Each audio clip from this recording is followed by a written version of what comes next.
நம்ம சப்ஸ்கிரைபர் நிறைய பேருக்கு இருக்கிற ஒரு டவுட் என்ன அப்படின்னு பார்த்தீங்க அப்படின்னா, மிலிட்ரி சர்வீசஸில் இந்த மாதிரி கையில் கட் பண்ணவங்களை எதனால் செலக்ட் பண்ண மாட்டேங்கிறாங்க அப்படின்றது தான்.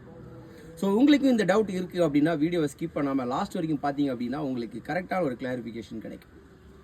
பொதுவாகவே மிலிட்ரி சர்வீஸில் பார்த்தீங்க அப்படின்னா டியூரிங் பேசிக் ட்ரைனிங்லேயும் சரி, சர்வீஸ் டைம்லேயும் சரி ரொம்பவே ப்ரெஷர் இருக்கும். அதாவது ஒர்க் லோடு அதிகமாக இருக்கும். அது ஆஃபீஸர் சைடில் இருந்து ப்ரெஷராக இருக்கட்டும், இல்லை ஒர்க் ப்ரெஷராக இருக்கட்டும், இல்லை லீவு கிடைக்காத இந்த மாதிரி டிஃப்ரெண்ட் ப்ரெஷர் எல்லா மிலிட்ரி மேனும் ஃபேஸ் பண்ணுவாங்க.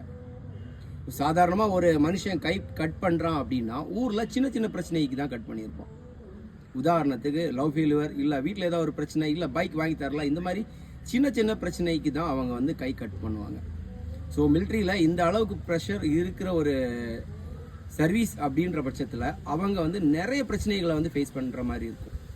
ஸோ ஒருவேளை இந்த மாதிரி கை கட் பண்ணுறவங்கள மிலிட்ரியில் செலக்ட் பண்ணிட்டாங்க அப்படின்ற பட்சத்தில் இந்த மாதிரி ப்ரெஷர் வரும்போது இண்டிவிஜுவலாக ஃபயர் பண்ணி சூசைட் பண்ணுறதுக்கும் அவங்க கூடயே டியூட்டி பண்ணுற ஜவானையோ இல்லை ஆஃபீஸரையோ கொல்றதுக்குமான வாய்ப்புகள் நிறைய இருக்குது.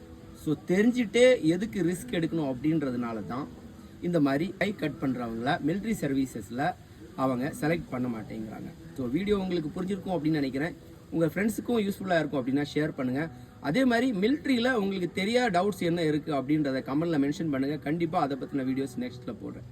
ஓகே ஃப்ரெண்ட்ஸ், இன்னொரு நாள் வீடியோவில் சந்திக்கலாம். ஜெய் ஹிந்த், ஜெய் பாரத்.